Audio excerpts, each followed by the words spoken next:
अस्सलामुअलैकुम। आज हम आपको ले चल रहे हैं एक सच्ची ईमानी कहानी की तरफ जो न सिर्फ दिल को छू जाएगी बल्कि रूह को भी जगा देगी। स्वागत है आपका XYZ कहानी में।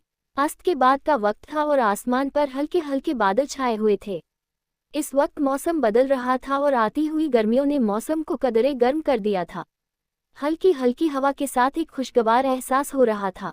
मैं तेजी से कदम बढ़ाते हुए आगे बढ़ रही थी और इस वक्त मुतलाशी निगाहों से इधर उधर देख रही थी क्योंकि मैं 2 दिन से भूखी थी और मुझे इस वक्त खाने की तलाश थी। घर पर अम्मी भी भूखी बैठी थी। वो बीमार थी और उन्हें मुझसे ज़्यादा खाने की ज़रूरत थी, लेकिन क्योंकि हमारे पास घर पर खाने के लिए कुछ भी नहीं था और ना ही हमारे पास इतने वसीले थे कि कहीं से खाना ला सकते, इसलिए मैं आज हिम्मत करके घर से बाहर निकल आए और खाने की तलाश में नज़रें दौड़ाने लगी। तभी मुझे सामने एक दरगाह नजर आए और मैंने सोचा कि वहां जाकर खाने का पता करती हूँ। शायद अल्लाह के नाम पर कोई खाना बांट रहा हूँ। ये सोचकर मेरी आंखों में चमक उतर आई, क्योंकि मुझे अपने से ज़्यादा अपनी अम्मी की फिक्र थी। अगर अम्मी को कुछ हो जाता तो इस भरी दुनिया में मैं अकेली क्या करती। यही सोचकर मैं दरगाह की तरफ चल पड़ी और वहां पर इधर उधर देखती हुई थोड़ा आगे बढ़ी थी कि अचानक एक नौजवान मुझसे टकरा गया। मैंने नापसंद से उसे देखा और कहा, तुम अंधे हो क्या? तुम्हें दिखाई नहीं दे रहा कि मैं सामने से चली आ रही हूँ? जबकि वो मेरी तरफ मुस्कुराती नज़रों से देखने लगा। मुझे उसका इस तरह देखना अच्छा नहीं लगा था। मैंने बेख्तियार अपने दुपट्टे को ठीक किया और उसके पल्लू से अपना मुंह ढक लिया क्योंकि उस नौजवान की नज़रें मुझे अच्छी महसूस नहीं हो रही थी। तभी शायद उसे मेरी नाराज़गी का एहसास हो गया जो वो कहने लगा, मैं माफ़ी चाहता हूँ। मैं अपनी धुन में चलता आ रहा था, मुझे आप नज़र नहीं आए। ये कहते हुए उसने शाइस्तगी से मुझसे माफ़ी मांगी तो मैंने सिर हिला दिया और आगे बढ़ने ही वाली थी कि उसने दोबारा मुझे पुकारा और कहने लगा, मैं यहाँ लंगर बांटने आया था।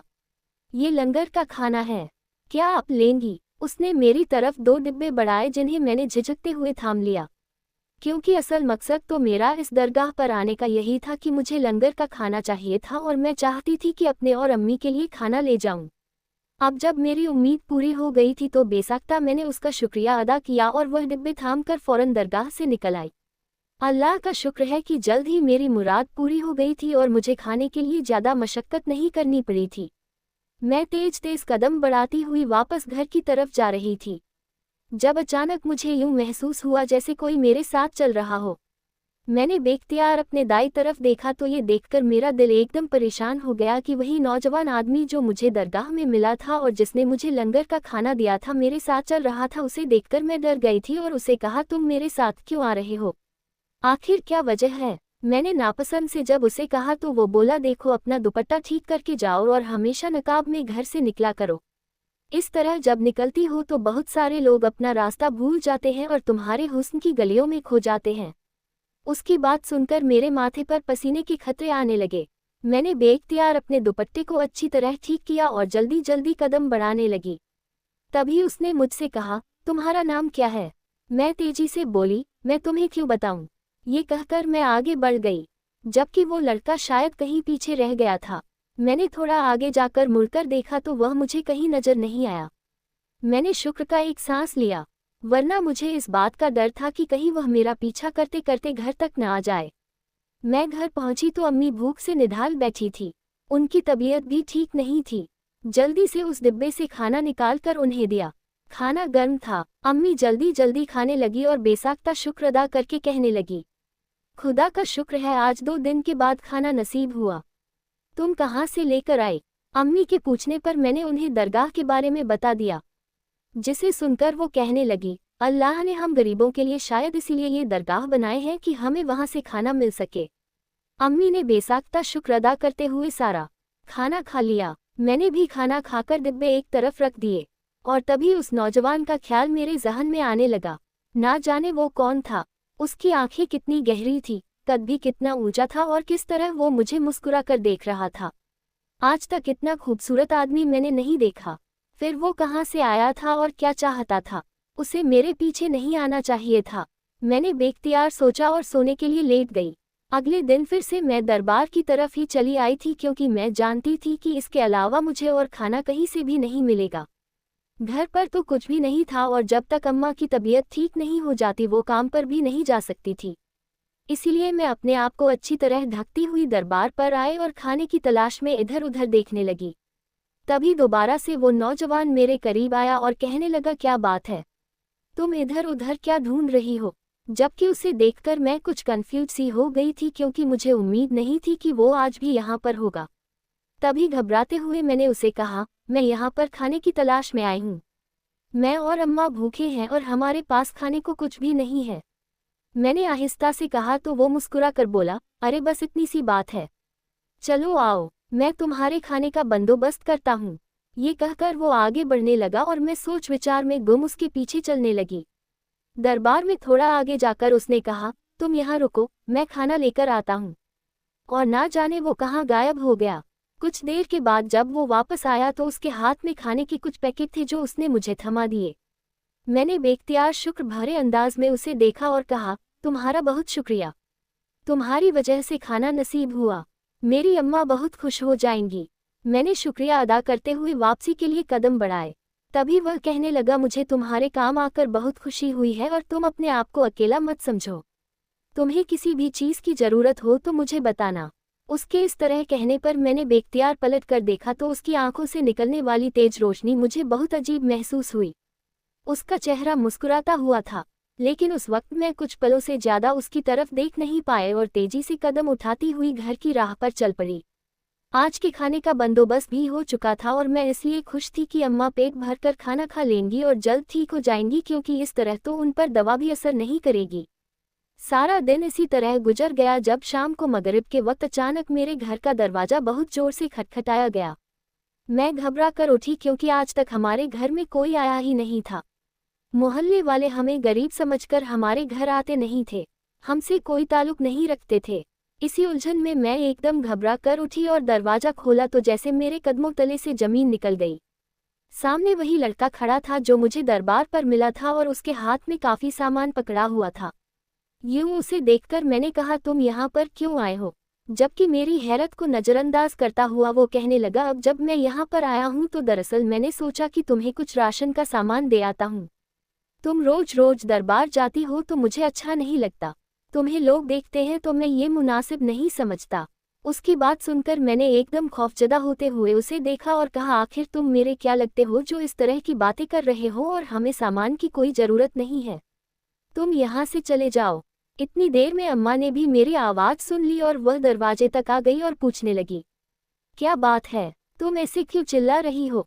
जबकि मैंने अम्मा से कहा, अम्मा दरअसल ये शख्स दरबार पर मुझे मिला था और इसने मुझे खाने के लिए दिया था। अब आज ये राशन का सामान लेकर घर तक आ गया है। मैं इसे मना कर रही हूँ कि हमें राशन नहीं चाहिए, लेकिन यह बाजिद है और कह रहा है कि आप सामान रख लीजिए। मैंने अम्मा को मुख्तसर अल्फाज में बताया तो अम्मा कहने लगी, बेटा किसी अच्छे घर के मालूम होते हो, अगर तुम ये नेकी की नीयत से कर रहे हो तो तुम्हारा शुक्रिया, लेकिन अगर तुम्हारा कोई मुफाद स्वार्थ है तो तुम ये सामान लेकर चले जाओ। अम्मा ने भी उसे दो टूक अल्फज में कह दिया। तभी वह कहने लगा, काला जान, मैं आपकी बेटी को पसंद करता हूँ और जिस दिन से मैंने इसे देखा है मेरे दिल को कोई और अच्छी नहीं लगी। मैं एक झंझादा हूँ और मेरा ताल्लुक जिन्नात की दुनिया से है। मैं जिन्नात का वारिस हूँ और आने वाला शहंशाह हूँ। अभी यूं ही इस दुनिया में भटक रहा था कि अचानक आपकी बेटी पर नज़र पड़ी। उसे परेशान और खौफजदा देखा तो उसकी मदद करने के ख्याल से मैं दरबार में चला गया और फिर उसके लिए खाने का बंदोबस्त किया। मैं नहीं चाहता कि आपकी बेटी वहां जाए और लोगों की नज़रों में आए, बस इतनी सी बात है। उसकी बात सुनकर मेरे साथ साथ अम्मा भी बेहद खौफजदा हो चुकी थी। भला इंसानों की बस्ती में जिन्नात का क्या काम था, और वो शख्स तो कहीं से भी जिंदा लगता ही नहीं था। यूं लग रहा था जैसे वो हमसे कोई मजाका कर रहा हो। मैंने उससे कहा, क्या हमें बेवकूफ़ बनाने के लिए हम माँ बेटी ही मिले हैं? यकीनन तुम मजाक कर रहे हो। मेरी बात को नज़रअंदाज करके वो कहने लगा, नहीं ऐसा कुछ भी नहीं, ना तो मैं मजाक कर रहा हूँ और ना ही गलत बयानी कर रहा हूँ। मैं वाकई झिंझादा हूँ और इस दुनिया में सिर्फ तुम्हारे लिए मौजूद हूँ। उसकी बात ने मेरी रीढ़ की हड्डी में सेंध दौड़ा दी और मैं बस उसकी शक्ल देखती रह गई। वो सामान वहाँ रखकर चला गया, जबकि मैं अपना सर थाम कर बैठ गई।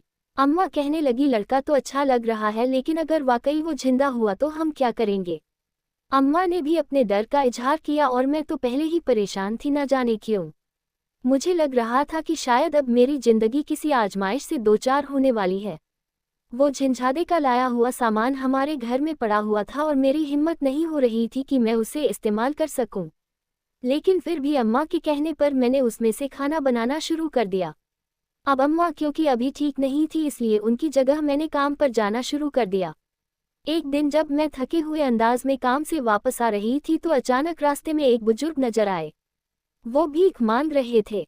उन्हें देखकर मुझे उन पर तरस आ गया क्योंकि उनकी हालत काफी खराब लग रही थी। लंबी सफ़ेद दाढ़ी गंदगी से भरी हुई थी। उनके कपड़े भी मैले लग रहे थे और उनके हाथ में पकड़ी हुई लाठी ही उनका एकमात्र सहारा थी। मैंने अपने पास से कुछ पैसे उन्हें खैरात कर दिए और आगे बढ़ने ही वाली थी कि वो कहने लगे, बेटी खुशकिस्मती तुम्हारे दरवाजे पर दस्तक दे रही है और तुम दरवाजा खोलने में इतनी देर क्यों कर रही हो। उन बुजुर्ग की आवाज़ सुनकर मेरे कदम रुक गए। मैंने पलट कर देखा और उनसे पूछा, बाबा जी आप किसकी बात कर रहे हैं? कौन सी खुशकिस्मती? मैंने हैरानी से पूछा तो वह बोले, बेटा तुम्हारे लिए जो रिश्ता आया है उसे कबूल कर लो, तुम बहुत खुश रहोगी।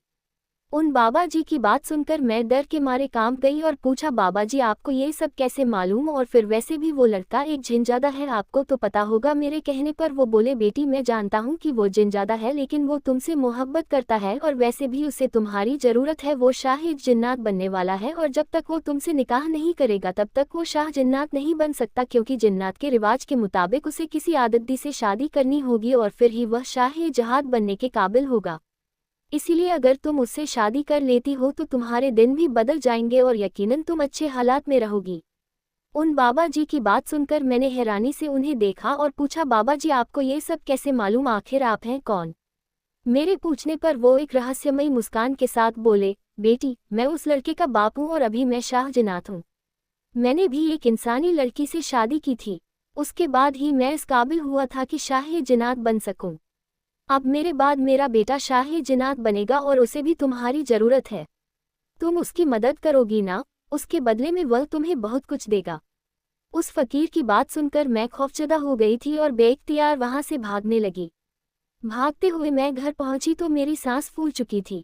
मैंने दरवाज़ा बंद कर दिया और उसके साथ टेक लगाकर नीचे बैठ गई। आखिर यह मेरी जिंदगी में क्या हो रहा है? आखिर यह सब कुछ खराब क्यों होता जा रहा है? मैं खौफ के आलम में यही सोच रही थी कि अम्मा ने मुझे इस तरह बैठे देखा तो पूछने लगी, क्या बात है? तुम ऐसे क्यों बैठी हो? अम्मा ने परेशानी से पूछा तो मैं रोने लगी। अम्मा वो शख्स मुझे छोड़ने वाला नहीं है। वो मुझसे निकाह करके मुझे यहाँ से ले जाएगा। मैं नहीं जाना चाहती। ना जाने उसकी दुनिया कैसी हो, ना जाने वहाँ कैसा माहौल हो। मैं आपको छोड़कर नहीं जा सकती। मुझे ऐसा लग रहा है कि जैसे मैं जल्द आपसे जुदा हो जाऊंगी। मुझे बचा लो अम्मा, मुझे रोक लो। अम्मा, मैंने रोते हुए अम्मा का हाथ थाम कर कहा। तो अम्मा भी अपने आंसू रोक ना सकी और मेरे साथ रोने लगी। हम दोनों माँ बाप काफ़ी देर तक रोते रहे, लेकिन कुछ देर बाद अम्मा ने खुद को संभालते हुए कहा, मुझे बताओ बेटी, आखिर किस बात ने तुम्हें इतना डराया है? अम्मा के पूछने पर मैंने उन्हें रास्ते में मिलने वाले फ़कीर की सारी बातें बता दी। ये सुनकर अम्मा बोली, मेरे ख्याल से मेरी बच्ची तुझे उस शख्स से निकाह कर लेना चाहिए, क्योंकि मैं जान गई हूँ कि उसके बिना अब कोई चारा नहीं। अगर तू उससे निकाह नहीं करेगी तो शायद वह सारी जिंदगी तुझे तंग करता रहेगा और तुझ पर हावी हो जाएगा। इस तरह और ज़्यादा मुश्किल होगी। मेरे ख्याल से अगर तू उससे निकाह कर लेगी तो शायद तेरी जिंदगी आसान हो जाए। अम्मा की बात सुनकर मैंने हैरानी से उनकी शक्ल देखी और कहा, अम्मा यह आप कह रही हैं? मैं आपकी औलाद हूँ, आप मुझे कुएं में छलांग लगाने के लिए कह रही हैं? मेरी बात सुनकर अम्मा ने मुझे अपने साथ लगा लिया और बोले, बेटी मैं सच कह रहा हूँ। तुम्हें इस शख्स का साथ कबूल कर लेना चाहिए और मेरे ख्याल में इसमें कोई बुराई भी नहीं है। अम्मा की यह बात सुनकर मैं चुप हो गई। मुझे समझ नहीं आ रहा था कि अब मुझे क्या करना है। मैं खामोशी से उठी, वजू किया और फिर जाए नमाज पर खड़े होकर 2 नफल अदा किए। मैंने अल्लाह के हुजूर दुआ मांगी, या अल्लाह मेरे लिए बेहतरीन फैसला कर दे। या अल्लाह जो सही रास्ता है मुझे वही दिखा दे ताकि मैं उस रास्ते को अपना लूँ। दुआ मांगते मांगते ही मैं वहीं सो गई थी, जब ख्वाब में मैंने देखा कि वही शख्स मुझे एक लाल रंग का दुपट्टा दे रहा है। मैंने मुस्कुराते हुए उस दुपट्टे को थाम लिया था और अचानक मेरी आंख खुल गई। मुझे इस ख्वाब का मतलब तो समझ नहीं आया, लेकिन ना जाने क्यों उस वक्त मेरा दिल पुरसुकून हो गया था। मैंने तय कर लिया था कि खुद को हालात के हवाले कर दूंगी और जो मेरी तकदीर में लिखा होगा वही होकर रहेगा। यही सोचकर मैं मुतमिन हो गई थी और रोज की तरह काम पर जाने लगी थी। घर में अभी भी वही राशन मौजूद था जो वह शख्स दे गया था। कुछ दिन यूं ही गुजर गए। जब एक दिन शाम को जब मैं घर पहुंची तो अम्मा कहने लगी, बेटा तुम्हारे लिए रिश्ता आया है और वे लोग आज ही शगुन करके जाना चाहते हैं। अम्मा की बात सुनकर मुझे ताज्जुब हुआ। मैंने पूछा, अम्मा अचानक ये रिश्ता कहाँ से आ गया? मेरी हैरानी पर अम्मा मुस्कुराए और बोली, बेटा अच्छी बात है कि रिश्ता आ गया, वरना लड़कियों वालों को तो बहुत पापड़ बेलने पड़ते हैं। चलो मुंह हाथ धो लो और फिर आकर उनसे मिल लो। अम्मा की बात सुनकर मैं सिर हिलाते हुए मुंह हाथ धोकर मेहमानों के सामने आई। लेकिन जब मैंने उन मेहमानों में उसे बैठे हुए देखा तो मुझे जैसे बिजली का झटका लगा। वो मुस्कुराते हुए मेरी तरफ देख रहा था। आज उसने काले रंग का सलावार कमीज पहना हुआ था जो उस पर बेहद जच रहा था। मैंने तुरंत नजरें झुका ली क्योंकि अब मुझे अपनी तकदीर का अंदाजा हो गया था। तभी मेहमानों में से एक औरत उठी और मुझे शगुन का लाल दुपट्टा उड़ा दिया। साथ ही मेरे हाथों पर कुछ जेवरात भी रख दिए। अब मेरी बात पक्की हो चुकी थी। मैंने खुद को मजबूत कर लिया था और यह मान लिया था कि यही मेरी तकदीर है। अब मुझे इसे ही अपनाना होगा। अब मुझे भी उस शख्स के लिए अपने दिल में एक अजीब सी मोहब्बत महसूस हो रही थी। यूं लग रहा था जैसे मेरे जज्बात बदल रहे हैं। वह शख्स खूबसूरत था और मुझसे मोहब्बत का दावा भी कर रहा था। ऐसे में मेरे जज्बात बदलते देर नहीं लगी।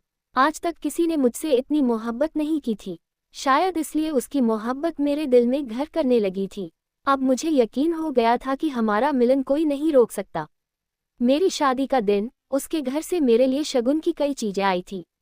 मैं अपनी किस्मत के इस तरह बदलने पर हैरान थी। लेकिन अब मैंने सब्र और शुक्र करने का फैसला कर लिया था। मैंने समझ लिया था कि मेरी तकदीर में यही लिखा हुआ है और मुझे इसे ही कबूल करना होगा। अम्मा भी इस रिश्ते से बहुत खुश थी। उन्होंने मुझसे कहा, बेटी अगर वह झिंझादा है तो क्या हुआ? वह तुमसे मोहब्बत करता है और तुम्हें अपनाना चाहता है। वैसे भी उसके पास किसी चीज की कमी नहीं है। तुम सारी जिंदगी ऐशो आराम में गुजारोगी। अम्मा की इन बातों ने मुझे और भी मुतमिन कर दिया और सच कहूँ तो मैं पहले ही उसकी मोहब्बत में गिरफ्तार हो चुकी थी। इसलिए मैंने खुद को उसके हवाले करने का फैसला कर लिया। आज मेरी शादी थी उस शख्स के साथ जो कि एक जिनजादा था। मेरी शादी में जिन्नातों की बड़ी तादाद ने शिरकत की थी। पहले जो चीजें मुझे डराती थी अब वही मुझे सुकून देने लगी थी। मैं लाल जोड़े में पूरी तरह से सजी हुई थी, जबकि वह सफ़ेद लिबास में किसी आसमानी शहजादे की तरह लग रहा था। हमारी जोड़ी को बहुत सराहा गया और बार बार हमारी नज़र उतारी गई। मेरे दिल की धड़कनें तेज हो रही थी और मैं घबराई हुई थी। शादी की रस्में पूरी हो चुकी थी।